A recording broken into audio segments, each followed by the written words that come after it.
السلام علیکم ورحمۃ اللہ وبرکاتہ۔ الحمد للہ رب العالمین والصلاة والسلام علی رسولہ کریم وعلی آلہ واصحابہ اجمعین، اما بعد فاعوذ باللہ من الشیطان الرجیم، بسم اللہ الرحمن الرحیم۔ یا ایہا الذین آمنوا اطیعوا اللہ واطیعوا الرسول واولی الامر منکم فإن تنازعتم فی شیء فردوه الی اللہ والرسول ان کنتم تؤمنون باللہ والیوم الآخر ذلک خیر واحسن تأویلا۔ میں سب سے پہلے اللہ سبحانہ وتعالیٰ کا شکر بجا لاتا ہوں، بے پایا درود و سلامتی ہو محمد مصطفیٰ صلی اللہ علیہ وسلم پر۔ محترم ناظرین کرام، 5th جز 5واں پارہ والمحصنات کے بارے میں آج میں آپ کے سامنے گفتگو کرنے کی سعادت حاصل کر رہا ہوں۔ ویسے محصنات کا یہ پورا جز سورہ نساء نے گھیر رکھا ہے۔ سورہ نساء کی جو ابتدا ہوئی تھی وہ گزشتہ ویبیسوڈ میں، ہمارے گزشتہ ویبیسوڈ میں چوتھے پارے کے آخری میں لگ بھگ 23 آیتیں، 1 سے لے کر 23 آیتیں سورہ نساء کی وہاں پر ہو چکی۔ اب یہاں پر والمحصنات، یہ 24ویں آیت ہے، 24 نمبر کی یہ آیت ہے، اور یہ سلسلہ پوری طریقے سے چلتا ہے اور آخری میں 147 تک، یعنی آپ غور کر رہے ہیں کہ سورہ اگر آیت نمبر 24 سے والمحصنات شروع ہو رہا ہے تو یہ جا کر ختم ہوگا 147 پر، تو لگ بھگ 120 سے کچھ زیادہ آیتیں، اتنے آیتیں 123 آیتیں یہ ہے ایک پارے کی۔ ایک پارے کے اندر اتنی آیتیں ہیں جو آج ہم سب کو سمجھنے کی کوشش کرنی ہے، کیونکہ ہم نے تراویح پڑھی ہے اور امام صاحب کے پیچھے ہم نے 5واں پارہ پڑھا ہے۔ اب اس کو ہم سمجھنے کی بھی کوشش کریں کہ آخر اس کے اندر ہمارے لیے کیا پیغام ہے۔ تو سورہ نساء کا جنرلی جو پیغام ہے، اگر ہم سورہ نساء جو کہ مکمل جو آیتیں ہیں، یہ لگ بھگ 176 آیتیں، 176 آیتیں ہیں۔ اس کا کچھ حصہ سورہ نساء کے آخری میں ہے، اس کا چوتھے پارے کے آخری کا جو پو پارہ ہے، چوتھے پارے کے آخری کا پو پارہ ہے، سورہ نساء کا کچھ حصہ وہاں پایا جاتا ہے، شروع کا حصہ، درمیان کا بہت بڑا حصہ والمحصنات میں ہے، پھر آخری کا تھوڑا سا حصہ 6ویں پارے میں ہے۔ تو آج ہم 5واں پارہ سمجھنے کی کوشش کریں گے انشاءاللہ۔ تو سورہ نساء کا جو جنرل تھیم اور ٹاپک اور اوور ویو ہے وہ یہ ہے کہ اس کے اندر شفقت، رحمت، عدل، انصاف، خاص طور سے کمزوروں کا ذکر بہت زیادہ ہے۔ یتیموں کا ذکر ہے، خواتین کا ذکر ہے، بوڑھوں کا ذکر ہے، وہ سارے کمزور، وہ غیر مسلم جو اقلیت بن کر مسلمانوں کے درمیان معاہدہ کر کے جیتے ہیں، اور اسی طریقے سے وہ لوگ جو سوسائٹی کے کمزور لوگ ہوتے ہیں، ان سارے لوگوں کا ذکر ہے، اور ساتھ میں پیپلز رائٹ، لوگوں کے حقوق کا اس کے اندر ذکر ہے۔ خاص طور سے عورتوں کا اس میں کثرت سے ذکر ہے، عورتوں کے حقوق کے بارے میں، ان کے سماجی حقوق کے بارے میں، ان کے جینے کا حق، ان کے سماج کا حق، یہاں تک کہ ان کی حریت رائے ولا تعضلوہن سے سمجھ میں آ رہا ہے کہ عورت کی آزادی، جو اللہ نے جو اس کو آزادی دی ہے، اس آزادی کو کوئی چھین نہیں سکتا۔ اتنے زیادہ رائٹس کی بات کی گئی ہے۔ اگر ہم شروع سے لے کر آئے تو سورہ فاتحہ میں توحید کا ذکر ہے، سورہ بقرہ اور سورہ آل عمران میں اثبات رسالت، رسول صلی اللہ علیہ وسلم کی نبوت اور آپ کی رسالت کے ثابت کرنے پر توجہ دی گئی ہے۔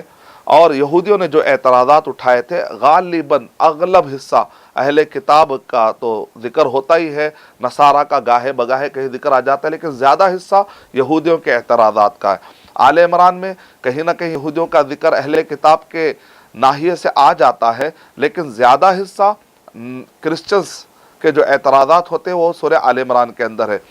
سورہ نساء اور سورہ مائدہ کے اندر نبی صلی اللہ علیہ وسلم کی شریعت محمدیہ کے بارے میں کافی ڈیٹیل ہے کہ شریعت محمدیہ، اور یہاں پر یہودیوں اور عیسائیوں کے اعتراضات کے جوابات سورہ نساء میں بھی ہے۔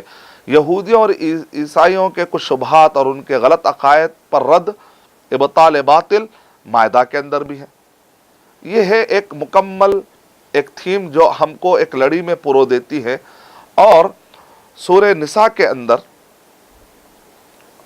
یہودی اور کرسچنس دونوں کے، عیسائیوں کے دونوں کے اعتراضات کا اس کے اندر ذکر کیا گیا، اور علماء کرام کہتے ہیں کہ خواتین کو سورہ نساء پڑھانی چاہیے۔ سورہ نساء مانے وہ سورہ جو نساء مانے لیڈیز، خواتین۔ یہ دلیل ہے اس بات کی کہ اللہ سبحانہ و تعالیٰ نے عورتوں کے حقوق نظر انداز نہیں کیے۔ ویسے عورتوں کے حقوق کی گفتگو 1945 کے بعد یو این میں کے چارٹرز میں بہت بڑے پیمانے پر عورتوں کے حقوق کے بارے میں گفتگو ہوئی، لیکن بہت ہی توازن کے ساتھ عورتوں کے حقوق اور فرائض جو بتائے 1400 سال سے بھی پہلے محمد صلی اللہ علیہ وسلم کے زمانے میں جب قرآن مجید نازل ہوا، احادیث بیان کر دی گئی ہیں، تو عورتوں کے حقوق اور فرائض کو لے کر ایک متوازن انداز میں، ایک بیلنس انداز میں گفتگو خود قرآن مجید میں آئی ہے۔ اسی لیے کہا جاتا ہے کہ عورتوں کو چاہیے کہ وہ سورہ احزاب ضرور پڑھے، سورہ حجرات اخلاقیات کی اصلاح کے لیے ضرور پڑھے، معاشرتی اور سماجی اعتبار سے عورتوں کو کیسے رہنا ہے سورہ نساء ضرور پڑھنا چاہیے، سورہ نور ضرور پڑھ لینا چاہیے۔ تو ان صورتوں کو، سورہ ممتحنہ بھی پڑھ لینا چاہیے۔ ان صورتوں کو پڑھنے سے عورتوں کے لگ بھگ مسائل کا ادراک ہو جائے گا۔ سورہ بقرہ کے اندر بھی کئی آیتیں طلاق، ایلا سے متعلق آئی ہیں، تو سورہ بقرہ کے آیت نمبر 221 کے بعد بھی مطالعہ کرتے رہنا چاہیے۔ عورتوں کے حقوق کو اچھی طرح سمجھنا ہے تو ان سارے صورتوں اور ان آیتوں کا ضرور خلاصہ ذہن میں ہونا چاہیے۔ اب آئیے بات آگے بڑھتی ہے۔ آیت نمبر 24 جہاں پر والمحصنات 5واں پارہ شروع ہو رہا ہے، آیت نمبر 24 سے لے کر آیت نمبر 43 تک آپ دیکھیں گے تو اس کے اندر کن سے شادی کرنا اور کن سے شادی نہیں کرنا ہے اس کا بھی ذکر آ گیا، اور شیطان کس طریقے سے گمراہ کرنا چاہتا ہے اس سے چوکنا رہنے کے لیے بھی کہہ دیا گیا، اور مال باطل طریقے سے مت کھاؤ۔ سورہ نساء نمبر 4 کے آیت نمبر 29 اگر آپ پڑھتے ہیں، یا ایھا الذین آمنوا لا تأکلوا اموالکم بینکم بالباطل الا ان تکون تجارۃ عن تراض منکم ولا تقتلوا انفسکم ان اللہ کان بکم رحیما، یعنی باطل طریقے سے مال نہیں کھا سکتے، یعنی باطل مانے جس کا کوئی بیس نہ ہو۔ آپ اگر مال کھاتے ہیں تو کچھ بیس حلال ہونا چاہیے، کچھ حلال بیس سمجھ میں ہی نہیں آ رہا ہے تو پھر وہ شک کے دائرے میں چلا جاتا ہے، اور قیامت میں بندے کے قدم اس وقت تک نہیں ہل سکتے جب تک کہ اس سے پوچھا نہیں جائے گا۔ کیا پوچھا جائے گا؟ اس کے عمر کے بارے میں، کہ کہاں اس نے گنوائی اس کی عمر، اور اس کی جوانی کے بارے میں، اور مال کے بارے میں 2 سوالات ہیں۔ علم کے بارے میں ایک سوال ہے آخری میں، علم کے بارے میں پوچھا جائے گا، جوانی کے بارے میں پوچھا جائے گا، عمر کے بارے میں پوچھا جائے گا، لیکن جب مال کا مسئلہ آیا تو 2 سوالات ہیں، کہاں سے اس نے کمایا اور کہاں پر اس نے خرچ کیا۔ ہم جا کر پوچھتے ہیں گوشت والے سے بڑے ہی فخر سے اور بڑے ہی اپنے مسلمانیت کا ایک ڈنکا بجاتے ہوئے کہ کیا یہ گوشت حلال ہے یا نہیں، تو اسی طرح گوشت والے کو بھی حق پہنچتا ہے کہ یہ پوچھے کہ صاحب آپ کے جیب میں جو پیسہ آیا ہے وہ بھی انکم سورس حلال ہے یا نہیں۔ آپ کے جیب میں جو پیسہ آیا ہے اس پر بھی توجہ دینی ہے، اس جیب سے پھر جو جا رہا ہے اس پر بھی توجہ دینی چاہیے، دونوں بھی چیزوں کی بڑی اہمیت ہے۔ اور آگے پڑھتے آیت نمبر 36 کے اندر پیپلز رائٹ بتائے گئے، اللہ کا حق، بندے کا حق، حقوق اللہ اور حقوق العباد، بیلنس ہونا چاہیے۔ کچھ لوگ ہیں جو حقوق اللہ ادا کرتے ہیں، بندوں کے حقوق مار دیتے ہیں، کچھ لوگ ہیں بندوں کے حقوق میں بہت آگے ہوتے ہیں لیکن اللہ کا تعارف ہی نہیں ہے، تو دونوں میں بیلنس ہونا چاہیے۔ وَاعْبُدُوا اللَّهَ وَلَا تُشْرِكُوا بِهِ شَيْئًا وَبِالْوَالِدَيْنِ إِحْسَانًا وَبِذِي الْقُرْبَى وَالْيَتَامَى وَالْمَسَاكِينِ وَالْجَارِ ذِي الْقُرْبَى وَالْجَارِ الْجُنُبِ وَالصَّاحِبِ بِالْجَنبِ وَابْنِ السَّبِيلِ وَمَا مَلَكَتْ أَيْمَانُكُمْ إِنَّ اللَّهَ لَا يُحِبُّ مَنْ كَانَ مُخْتَالًا فَخُورًا۔ آیت نمبر 36 میں اللہ کے حقوق اور بندوں کے حقوق دونوں کے درمیان، دونوں کے حقوق ادا کرتے وقت پر توازن ہونا چاہیے، بیلنس ہونا چاہیے۔ اللہ کی عبادت کرو، اس کے ساتھ کسی کو شریک مت کرو۔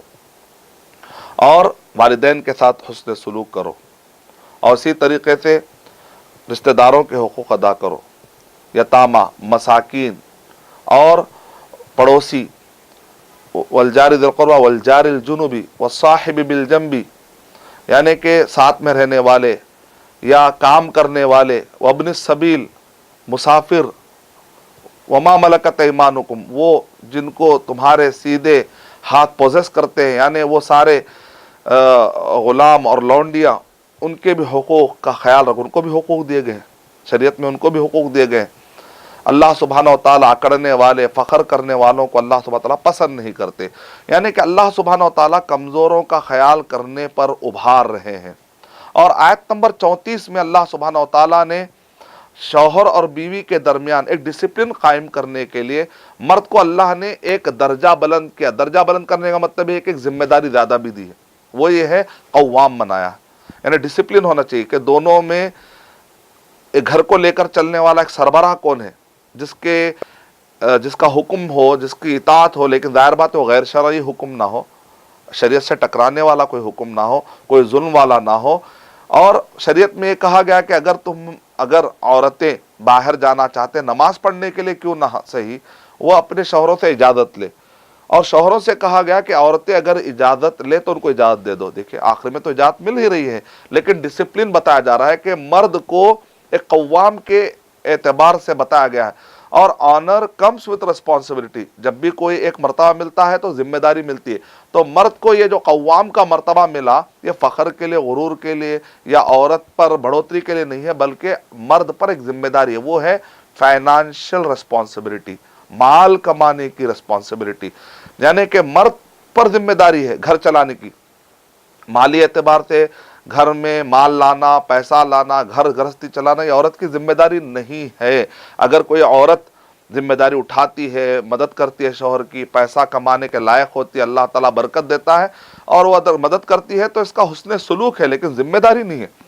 الرجال قوامون علی النساء بما فضل اللہ بعضهم علی بعض وبما انفقوا، یعنی کہ اللہ تعالیٰ کہہ رہے کیونکہ وہ خرچ کر رہے ہیں، مالی اعتبار سے نفقہ دینے کی ذمہ داری چونکہ مردوں پر ہے، لہذا ان کو قوام بنایا گیا۔ اور آگے اس کے اندر بتایا جا رہا ہے کہ اختلافات بھی ہوتے ہیں، شوہر بھی اختلافات بھی ہوتے ہیں، تو وہاں پر جن لوگ اعتراض کرتے ہیں کہ اسلام یہ کہتا ہے کہ عورتوں کو مارنے کی اجازت ہے، لیکن یہ آخری سٹیج ہے، مارنے کا سٹیج تو آخری ہے۔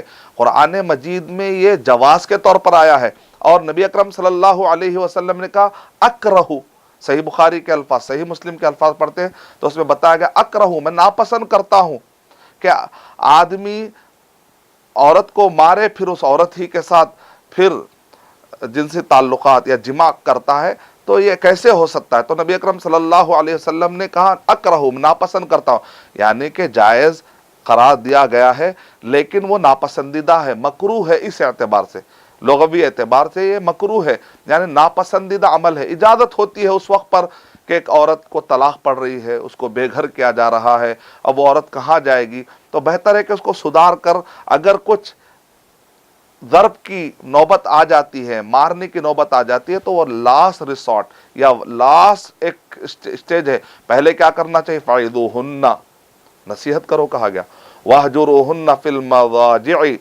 اگر نصیحت سے بھی کام نہ چلے، اور کیسے بڑے بڑے نافرمانیوں کی بات ہو رہی، یہ چھوٹے موٹے نمک کم ہو گیا یا شکر کم ہو گئی، یہ نافرمانیاں مراد نہیں ہیں، وہ نافرمانیاں کہ فلاں ایک مرد گھر میں آئے، بستر تک بھی آ جائے، مرد کہہ رہا ہے کہ فلاں مرد گھر تک اور بستر تک نہ آئے، لیکن اس پر عورت توجہ نہیں دے رہی ہے، بد دماغی کی وجہ سے یا مس مینجمنٹ کی وجہ سے یا کسی بھی اعتبار سے، تو توجہ دلانے کے لیے کہا جائے۔ اس قسم کی نافرمانیاں جو کہ مرد کو بار بار نافرمانی ہونے کی وجہ سے جو غلط فہمیاں پیدا ہو سکتی ہے اور ازدواجی تعلقات خراب ہو سکتے ہیں، یہ سے بڑے بڑے نافرمانیاں مراد ہیں۔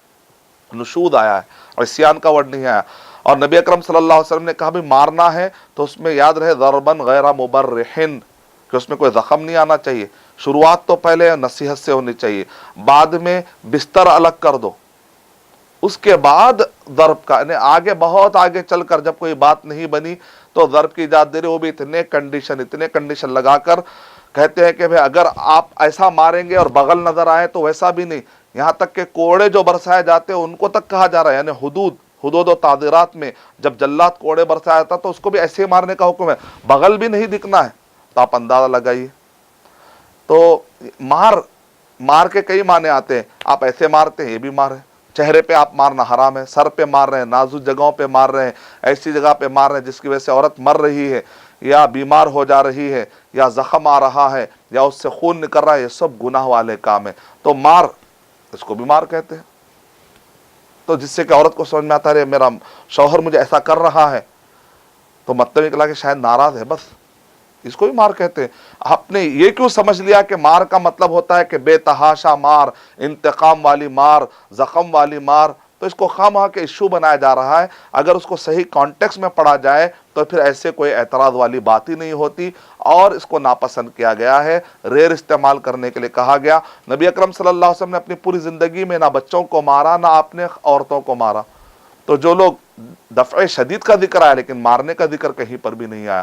لیکن بہت سارے مسلمانوں کی اصلاح کرنے کی ضرورت ہے، جو گالی گلوچ پر اتر آ جاتے ہیں یا سیدھا مارنے لگتے ہیں، نعوذ باللہ، یہ سب غلط حرکتیں ہیں، اسلام کو بدنام کرنے کی اپنوں اور غیروں کی ایک سازش، اور اپنے اور غیروں کے اسلام کو بدنام کرنے کی ایک شکل ہے، اللہ حفاظ فرمائے۔ تو یہ سارے تعلیمات ہم کو ملتے دکھے، کتنے پیاری تعلیمات ہیں۔ سورہ نساء پڑھنے سے پتہ چلتا ہے کہ ایک معاشرے کو کیسے بچایا جائے، بگڑنے سے کیسے بچایا جائے۔ اور آیت نمبر 44 سے لے کر 58 تک یہ بتایا گیا یہودی کس طریقے سے سوسائٹی کو خراب کرتے تھے اور کس طریقے سے خراب کرتے ہیں، اور کیسے وہ لوگوں کو مس گائیڈ کرتے ہیں، اس بارے میں ان کے یعنی کہ کہتے ہیں کہ پردہ فاش کیا گیا، ان کے کرتوتوں سے پردہ فاش کیا گیا ہے۔ اور اسی کے اندر جو وہ حسد کرتے ہیں اور جو جبت یعنی کہ جادو کا جو سہارا لیتے ہیں، یہ سارے چیزیں بتائے گا۔ اور اللہ سبحانہ و تعالی رحم کھاتا ہے، اللہ سبحانہ و تعالی انصاف کی بات کرتے ہیں، اللہ سبحانہ و تعالیٰ کے جو بھی فیصلے ہوتے ہیں وہ مبنی بر عدل ہوتے ہیں۔ اور اسی لیے اللہ سبحانہ و تعالیٰ ارشاد فرما رہے ہیں عد الامانات الی اہلہا، کہ لوگوں کو ان کے امانتیں ان کے حوالے کر دو۔ اور اللہ سبحانہ و تعالیٰ کہہ رہے ہیں کہ دیکھو ان اللہ نعم ما یعظکم بہ، کہ اللہ سبحانہ و تعالیٰ تمہیں بہترین نصیحت کر رہے ہیں، بہترین نصیحت کر رہے ہیں۔ اور آیت نمبر 59 سے لے کر 70 جب ہم پڑھتے ہیں تو اس کے اندر بیسک ٹیچنگ دی گئی ہے۔ آیت نمبر 59 تو مشہور ہے، یا ایھا الذین آمنوا اطیعوا اللہ واطیعوا الرسول واولی الامر منکم فَإِن تَنَازَعْتُمْ فِي شَيْءٍ فَرُدُّوهُ إِلَى اللَّهِ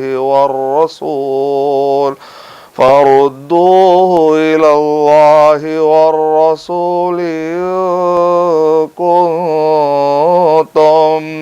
إِن كُنتُمْ تُؤْمِنُونَ بِاللَّهِ وَالْيَوْمِ الْآخِرِ ذَلِكَ خَيْرٌ وَأَحْسَنُ تَأْوِيلًا۔ دیکھیں بیسک باتیں ہیں جس کا ہمیں خیال رکھنا ہے اگر ہم کامیاب ہونا چاہتے ہیں اپنے گھریلو زندگی میں، سماجی زندگی میں، معاشرتی زندگی میں، اور سازشوں سے بچنا چاہتے ہیں، دشمنوں کے سازشوں سے بچنا چاہتے ہیں، شیطان کے حملوں سے بچنا چاہتے ہیں، اللہ اور اس کے رسول صلی اللہ علیہ وسلم کی اطاعت، اطیعوا اللہ واطیعوا الرسول۔ اور ساتھ میں کہا اولو الامر، معاشرے کے جو دان ہیں دنیاوی اعتبار سے، دینی اعتبار سے جو ائمہ ہیں، محدثین ہیں، ان سب کی بھی اطاعت کریں گے۔ لیکن یہاں پر اطیعوا کا ورڈ نہیں آیا، اطیعوا اللہ واطیعوا الرسول واولی الامر منکم، یعنی اللہ اور رسول کے سے پہلے اطیعوا کا ورڈ آیا، لیکن اولو الامر سے پہلے اطیعوا کا ورڈ نہیں آیا۔ علماء کرام نے اس سے ایک نقطہ نکالا کہ اللہ اور اس کے رسول صلی اللہ علیہ وسلم کی اطاعت غیر مشروط ہے، شرط نہیں لگا سکتے آپ، لیکن اولو الامر ائمہ کی، محدثین کی، اور معاشرے میں جو بڑے ہوتے ہیں سیاسی اعتبار سے ان سب کی اطاعت ہوگی، لیکن شرط یہ ہے کہ وہ اللہ اور اس کے رسول صلی اللہ علیہ وسلم کے مطابق ہو، کتاب اللہ اور سنت رسول کے مطابق ہو۔ اگر وہ نہ ہو تو پھر ان کی اطاعت ضروری نہیں ہوتی۔ پھر آگے بتایا جا رہا، اور بھی واضح کلیئر ہوگی بات، فَإِن تَنَازَعْتُمْ فِي شَيْءٍ فَرُدُّوهُ إِلَى اللَّهِ وَالرَّسُولِ. اولو الامر نہیں ہے. دیکھیں اگر تم میں اختلاف ہو جائے تو ایسے وقت پر اللہ اور اس کے رسول کی طرف لوٹانا. اللہ کی طرف لوٹانے سے مراد قرآن، رسول کی طرف لوٹانے سے مراد سنت رسول، احادیث، صحیح احادیث. یعنی یہاں پر اولو الامر کی طرف لوٹانے کی بات نہیں ہو رہی ہے. اس پر آپ غور کریے آپ. یعنی مطلب یہ ہے کہ جب اختلاف ہو جائے، کانٹرڈکٹ ہو جائے، تو ایسے وقت پر اولو الامر کی اطاعت نہیں ہے، صرف اللہ اور اس کے رسول کی اطاعت ہونی چاہیے. ان کنتم تؤمنون باللہ والیوم الآخر، اگر تمہارا ایمان اللہ پر ہے، آخرت پر ہے، تو پھر ایسا کرنا پڑے گا. ذالک خیر و احسن تاویلا، یہ بہترین کام ہے جو تم کر رہے ہو. انجام کے اعتبار سے بھی یہی بہتر ہے، انجام کے اعتبار سے بھی یہی بہتر ہے. آیت نمبر 65 پڑھیں گے تو اس کے اندر بتایا جا رہا ہے فَلَا وَرَبِّكَ لَا يُؤْمِنُونَ حَتَّى يُحَكِّمُوكَ فِي مَا شَجَرَ بَيْنَهُمْ ثُمَّ لَا يَجِدُوا فِي أَنفُسِهِمْ حَرَجًا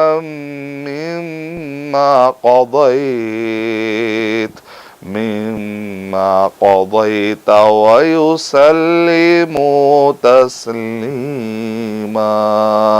وہ مومن ہو ہی نہیں سکتے تیرے رب کی قسم جب تک کہ اپنے جھگڑوں میں اللہ کے نبی وہ آپ کو اپنا فیصل، حکم اور جج نہ بنا لے. یعنی اچھے حالات میں تو سب کہتے ہیں اللہ رسول اللہ رسول، لیکن جب آدمی غصے میں ہو، جب آدمی اختلاف کی شدت میں ہو اور اپنا حق مانگ رہا ہو، اس کو پتہ چل جاتا ہے کہ قرآن و صحیح حدیث کے مطابق تیرا حق نہیں ہے، وہ کہتا ہے میں راضی ہوں.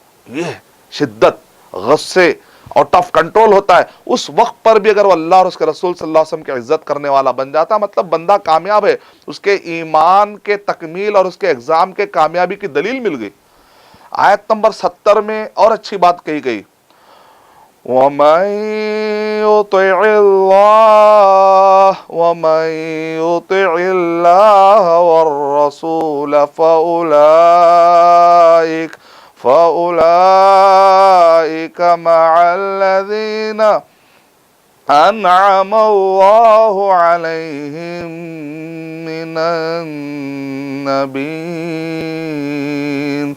من النبيين والصديقين والشهداء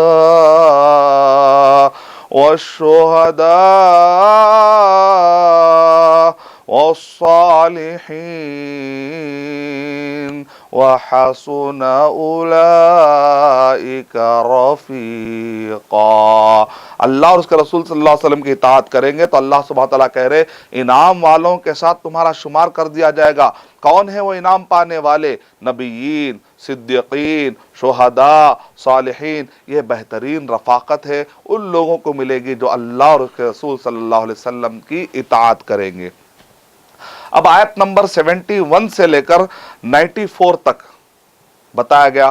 اس کے اندر وہ دفاع نفس کے لیے ایک آدمی اپنے آپ سے دفاع کرنے کے لیے، دشمن کا جب حملہ ہوتا ہے اس پر، تو دفاع نفس کے لیے، اپنے آپ سے دفاع کرنے کے لیے اسلام میں جو ایجاد دی گئی، اور دنیا کا ہر قانون سیلف ڈیفنس کی ایجاد دیتا ہے، تو وہاں پر وہ قوانین بتائے گئے، وہ اخلاقیات بتائے گئے کہ آدمی دفاع کرتے وقت پر بھی کن اخلاق کا خیال رکھے، رولز اور ریگولیشنز کا خیال رکھے، حدود کو پار نہ کرے، کمزوروں پر تیش میں آ کر اتیاچار نہ کرے، دہشت گردی کا کوئی سوال نہیں اٹھ سکتا، اور اسی طریقے سے دہشت گردی کے راستے پر وہ نہ جائے، فساد برپا نہ کرے، بلکہ آدمی دفاع حق اور دفاع نفس کے دوران یہ کوشش یہ کرے کہ امن قائم ہو. قوت کا بھی استعمال ہوتا ہے تو پیس کیپنگ فورس کہا جاتا ہے. آج کے دور میں بھی دنیا میں جو حکومتیں قوت استعمال کرتی ہے، جب ان سے پوچھا جاتا ہے آپ قوت استعمال کیوں کر رہے تو وہ کہتے ہیں پیس کیپنگ فورس، امن قائم کرنے کے لیے قوت کا استعمال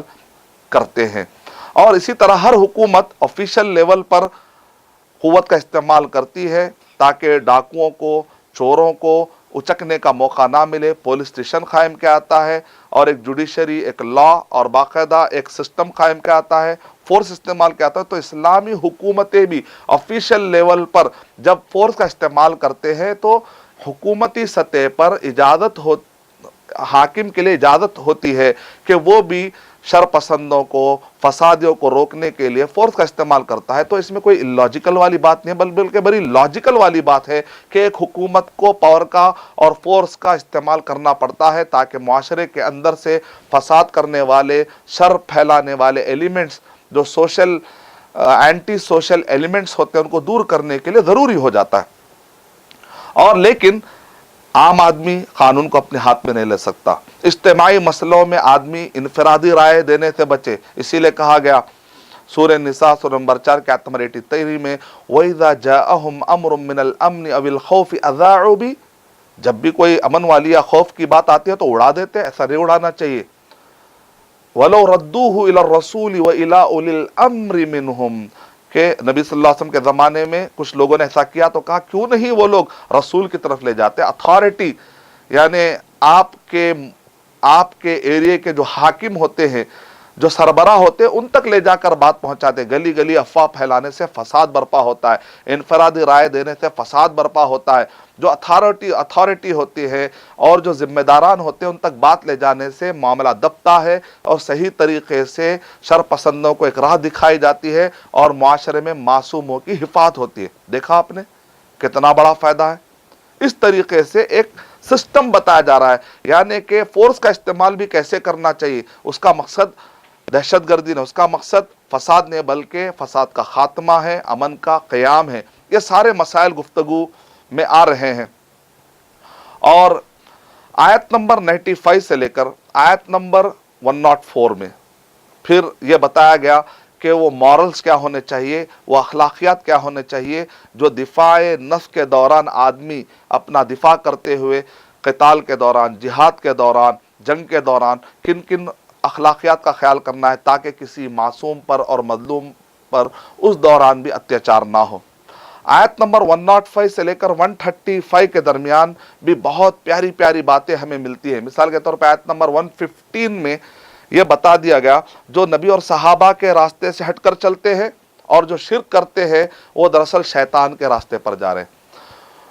وَمَن يُشَاقِقِ الرَّسُولَ مِن بَعْدِ مَا تَبَيَّنَ لَهُ الْهُدَىٰ وَيَتَّبِعْ غَيْرَ سَبِيلِ الْمُؤْمِنِينَ نُوَلِّهِ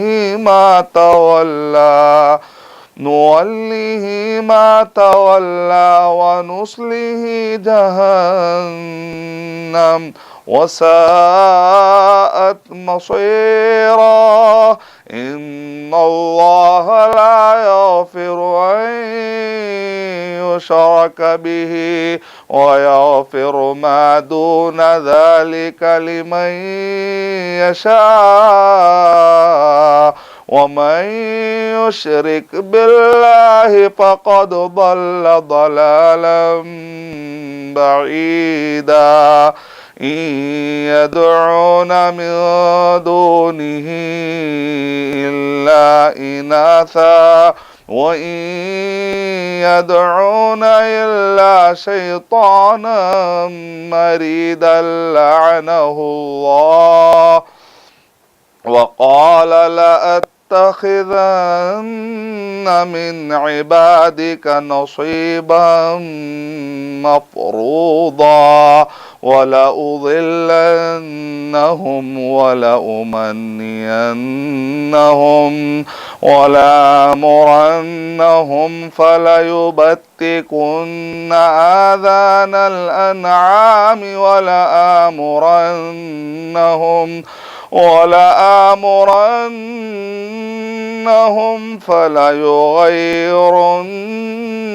خَلْقَ اللَّهِ وَمَن يَتَّخِذِ الشَّيْطَانَ وَلِيًّا مِّن دُونِ اللَّهِ فَقَدْ خَسِرَ خُسْرَانًا مُّبِينًا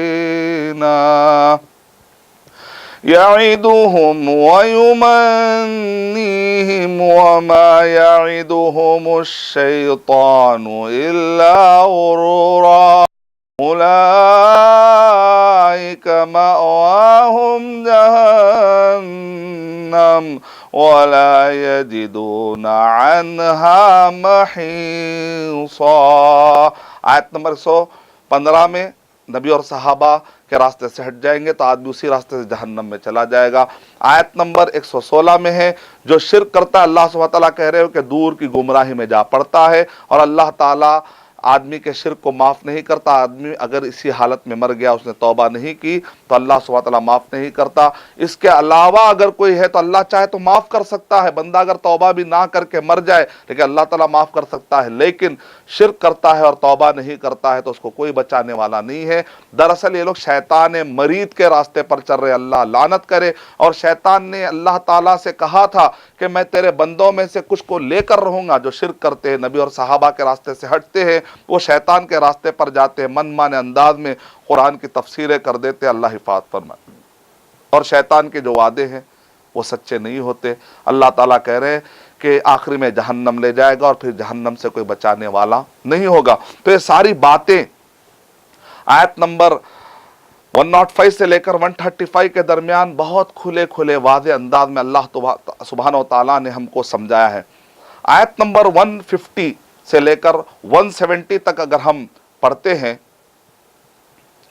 تو اس کے اندر اہل کتاب کے مختلف قسم کے انحرافات کا ذکر آیا ہے۔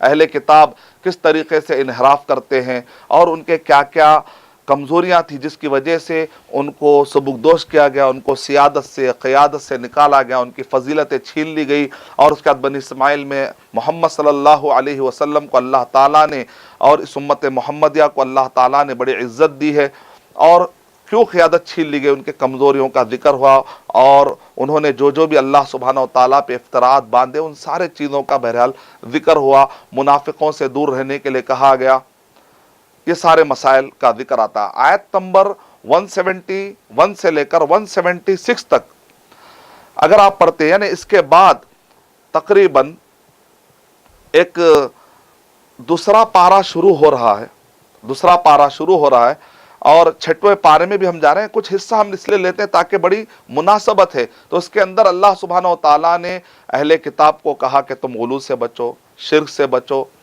اور آخری میں کہا گیا کہ دیکھو یہ قرآن ہے، یہ برہان ہے، اے اہل کتاب تم اگر واپس آنا چاہتے ہو تو یہ برہان ہے، یہ قرآن ہے، اس کی روشنی میں تم اپنی اصلاح کر لو، اے یہودیوں، اے نصرانیوں تم اپنی اصلاح کر لو۔ تو یہ اہل کتاب اور ان نصرانیوں کے بارے میں بار بار ہمیں کیوں بتایا جا رہا ہے؟ پہلی بات تو یہ ہے کہ امت مسلمہ کو ہر جگہ پر ان سے سابقہ پڑتا ہے، تو ان کا بیک گراؤنڈ سمجھایا جا رہا ہے، ان کا مزاج سمجھایا جا رہا ہے تاکہ ہم ان کو جہنم سے بچانے کی فکر کریں۔ بیک گراؤنڈ اچھا پتہ رہے گا تو بات کرنے میں آسانی رہے گی، ڈیل کلوز کرنے میں آسانی رہے گی، ان کو جہنم سے بچانے کے لیے آپ کو کامیابی مل سکتی ہے انشاءاللہ، اگر اللہ چاہا، اللہ اگر توفیق دے۔